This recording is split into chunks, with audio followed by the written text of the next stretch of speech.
Isinuko natin si Rodrigo Roa Duterte sa dayuhan na para bang wala siyang sariling bayan, na para bang hindi na natin kayang humusga sa sarili nating tahanan.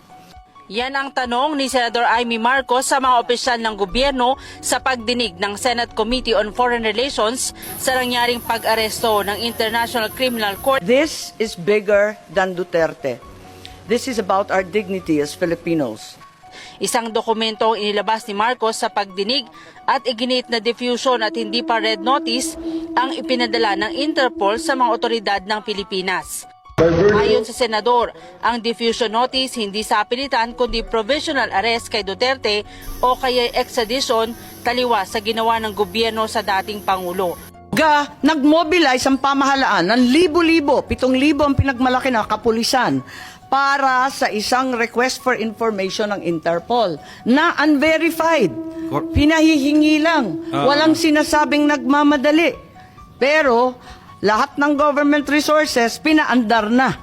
Sa dokumento ayon sa senador, malinaw rin na matagal nang alam ng gobyerno ang pag-aresto kay Duterte at itinago lang ito umano ng mga otoridad. Sabi ni Marcos, iba ang ginawa ng mga opisyal ng gobyerno sa pahayag ng Pangulo dahil malinaw na malayang nakapasok at nakapag-imbestiga ang ICC sa Pilipinas. One, after prior consultation with the government of the Philippines who have agreed to comply with this request. Ibig sabihin, ang pamahalaan ay nakausap na, una, ikalawa, sumang-ayon na. So, ibig sabihin, ito formal transmittal lang. Walang sinasabi dito na biglaan ito. Kaya nga, March 10 pa lang, 7,000 ng pulis na ang minobilize. Itinanggi ng mga opisyal ng gobyerno na nagkaroon ng grand plan at nakipagsabuatan sila sa ICC para imbestigahan ang mga alegasyon ng kaso ng pagpatay sa Pilipinas sa ilalim ng war on drugs ng Duterte administration. Hindi rin daw nila alam na nasa Pilipinas ang mga taga-ICC para mag-imbestiga at mag-serve ng warrant of arrest laban sa dating Pangulo. ICC never had does not have jurisdiction over the Philippines, Your Honor. And we did not lift a finger to help them at all.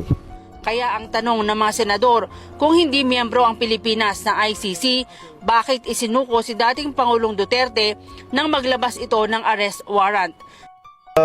The DFA, the DOJ, the DILG, and the PNP has already admitted that we are not members of the Philippines is not a member of the ICC. Therefore, why did we surrender a Filipino citizen before the ICC? Paliwanag ni Justice Secretary Crispin Remulla, hindi miyembro ang Pilipinas sa ICC. Pero kung may individual na nakasuhan, gaya ng dating Pangulo, kailangang humarap sa korte batay sa international humanitarian law na kinikilala ng lahat ng mga bansa sa buong mundo. Mr. Senator, we surrendered an individual to the ICC. We did not surrender as a country, but he was surrendered due to a warrant of arrest issued by the ICC through the Interpol. Pero ayon sa isang law professor at law expert na si Attorney Alexis Medina, mali ang paraan ng pag-aresto ng mga opisyal ng gobyerno at nilabag ang mga karapatan ng dating Pangulo.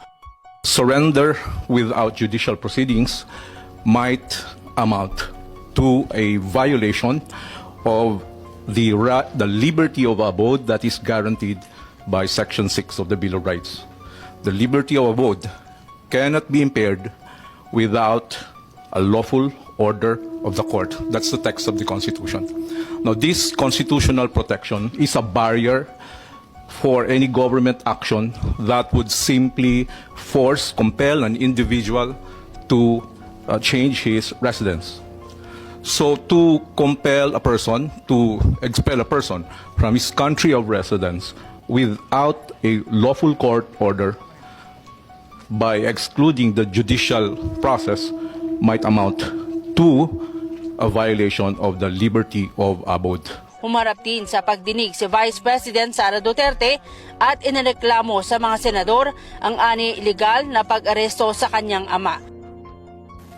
Without due process and without any legal basis under our laws.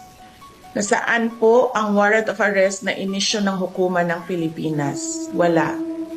Without a valid warrant from a Philippine court, this was at best a warrantless arrest. Under the rules of court, Kaya si Senator Jinggoy Estrada nang gigigil na kinumpronta ang aniyay kawalan ng respeto at hindi makataong pagtrato ng mga otoridad sa dating Pangulo, lalo na si PNP CID Chief Nicolas Torre. Pag ayaw sumama. At the same time, when I saw the video, parang nag-flashback sa akin yung ginawa ng mga kapulisan ng araw sa amin. At ang sabi mo, hihilahin ko yan, hihilahin ko yan. Is that what you said, General Torre?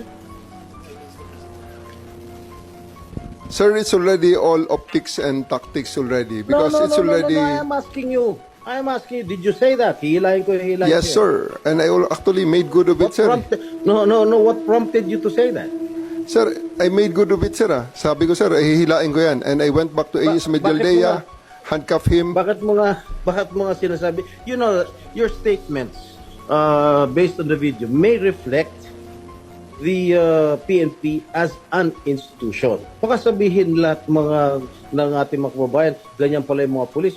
Masyadong wala man lang respeto sa matanda, sa isang dating Pangulo. Ganon din ang ginawa sa amin eh. Can you justify why you said that hihilahin ko yan? Nakita ko si dating Pangulong Duterte, di naman lumalaban. Kinastigo rin ni Estrada ang mga otoridad bakit hindi pinayagang makapasok ang anak ng dating Pangulo, gayong may karapatan ito na makita ang kanyang immediate family member at kanyang abogado.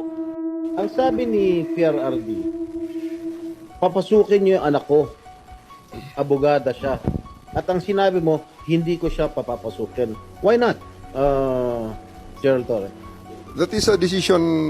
That is my call, sir. That is my decision. Considering that Okay. he had already been assisted by 3 lawyers all throughout Okay. that time, sir. And gabi na ho yun, sir.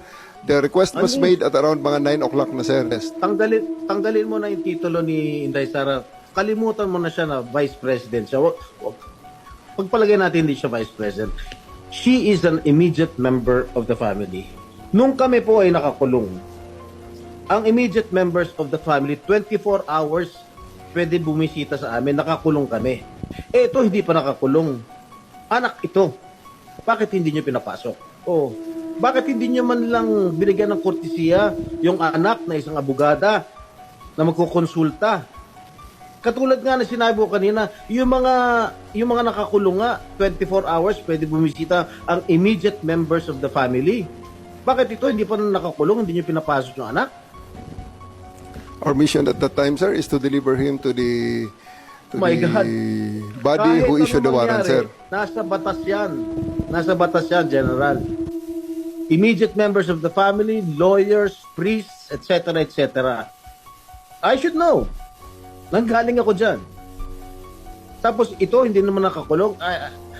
Again, I am not defending President Duterte. I'm just explaining the rights of an accused. Paliwanag ni Torre, ang immediate daw kasi na utos, isakay ang dating Pangulo sa eroplano para madala sa dahig.